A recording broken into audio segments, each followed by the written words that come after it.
এজিদ বাহিনী যখন সমস্ত আরব জাহানের মধ্যে যখন সে অত্যাচার নির্যাতন সে শুরু করলো, এই নির্যাতনের এক পর্যায়ে মুখতার সাকাফি নামে এক আল্লাহর বান্দার উদ্ভব হলো। সে কুফা নগরের সমস্ত যুবকদেরকে একত্রিত করলো যে আমরা আওলাদ রাসূল হুসাইন রাদিয়াল্লাহু আনহুর রক্তের বদলা নেব।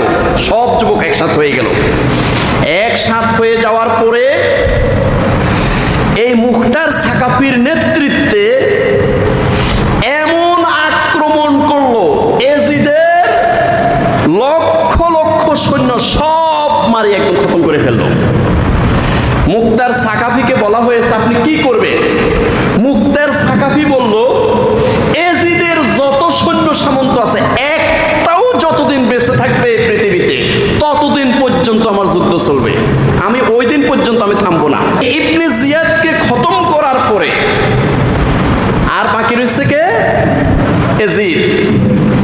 এজিদ বাকি রয়েছে। এখন এজিদকে খতম করবে।